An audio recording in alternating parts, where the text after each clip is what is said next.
Now, this next pick is the one that I've been really looking forward to talking to you about. I'll tell you why in a second. So Cody Ford, not much of a surprise. Offensive line, certainly not a surprise at all with the second pick. But now you get to round 3. The Bills stay pat at pick 74.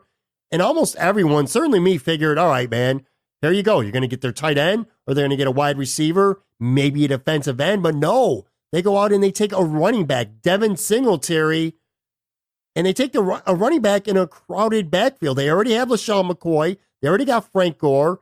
They signed TJ Yeldon, like a week before the draft? And then they go on and they draft a 4th running back now, Devin Singletary.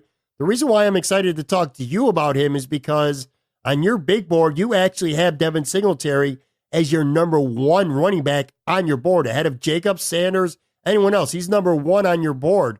What is it that you like about him that would make him number 1 on your board? And also, I'd have to imagine this is where it could get a little confusing. The Bills have a stacked backfield already, yet they signed Singletary. I feel like they didn't draft a guy in the 3rd round. It's a high pick to have somebody basically be a red shirt, so to speak, as a rookie and not play much his first year. And Brandon Beane gussed about him in the post-draft press conference, and a lot of what he said was exactly what I thought. So that he can make you miss in a phone booth. That his film was the most fun that I watched. I think Brandon Beane said that too. Of any of these running backs, he is extremely elusive. That the combine running 4.66 and being a little bit on the smaller side, that pushed him down to a lot of people.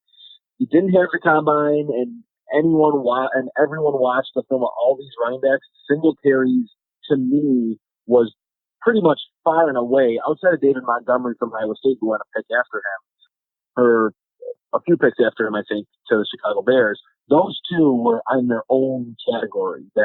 And Singletary, to me, his vision between the tackles was really good. He handled, those duties as being that bell cow running back. He wasn't, a guy who came on the field on 3rd downs and caught screens. He handled a heavy workload, didn't deal with injuries, had 32 touchdowns 2 years ago. And I think he plays faster than 4.66, but I'm not a guy that wants my running back to be lowering his head and running guys over. That looks cool. It makes for fun highlights, but you're not going to last. I don't care how big you are.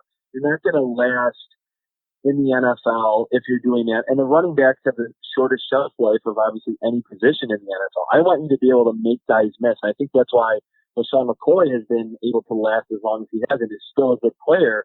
He doesn't take a lot of big hits. He can make you miss behind the line, at the line, at the 2nd level, and the 3rd level. And Devin Singletary has that similar type of just lateral jump cutting, flexible ankles, flexible hips, explosion. He's just a really, really good running back. And I think if he went to another college besides Florida Atlantic, we would have been talking about him probably a round earlier, and it wouldn't be as surprising that I had him as my number 1 running back.